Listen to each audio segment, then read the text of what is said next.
demand to include Kurunali, Mundri, Nagpuri and Ho language of Jharkhand in the 8th schedule of the Indian Constitution. Shri Pradeep Kumar ji. धन्यवाद माननीय उपसभापति महोदय। झारखंड राज्य की कुड़माली, मुंडारी, नागपुरी, खोरठा और हो भाषाओं को संविधान की 8वीं अनुसूची में शामिल करने की मांग लेकर के मैं खड़ा हुआ हूं। माननीय उपसभापति महोदय, 22 फरवरी 2022 को आदरणीय प्रधानमंत्री जी ने मन की बात में कहा था कि जैसे हमारे जीवन को हमारी माँ गढ़ती है, वैसे ही मातृभाषा भी हमारे जीवन को गढ़ती है।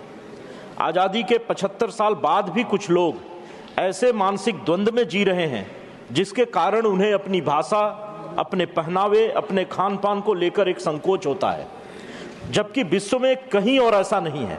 हमारी मातृभाषा है, हमें उसे गर्व के साथ बोलना चाहिए।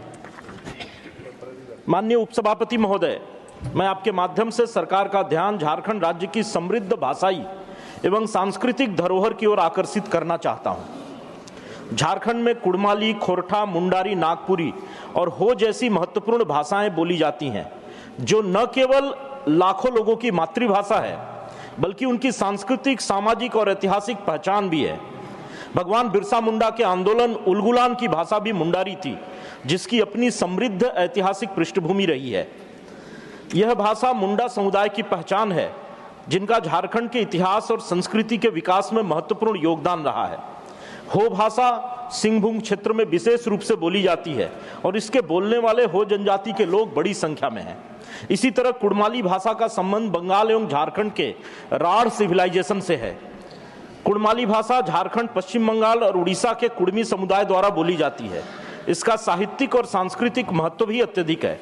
नागपुरी भाषा भी झारखंड की राजधानी सहित पूरे राज्य में व्यापक रूप से संवाद की मूल भाषा रही है।